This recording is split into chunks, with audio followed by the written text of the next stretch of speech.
Parliamo di un bacino di 450.000 abitanti a cui abbiamo ritenuto fosse ora di dare un unico sportello online che potesse far accedere le famiglie facilmente a tutti i servizi per la fascia 0-18. La famiglia è al centro dell'agenda politica, così nasce Sportello Famiglia on Web che coinvolge 37 comuni dell'ambito territoriale con Treviso a capofila e attuatore di un progetto finanziato dalla Regione del Veneto. Abbiamo voluto uno strumento molto facile e dove le informazioni potessero essere raggiunte attraverso diversi canali di ricerca, verificando un po' qual è la modalità di ricerca delle informazioni delle famiglie.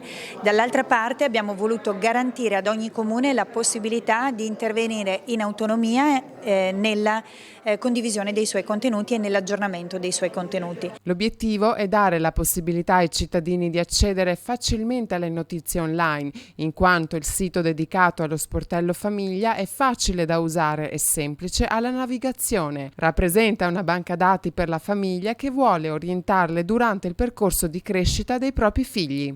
Oggi scegliere di fare famiglia è anche una questione di tempo e di gestione dei figli.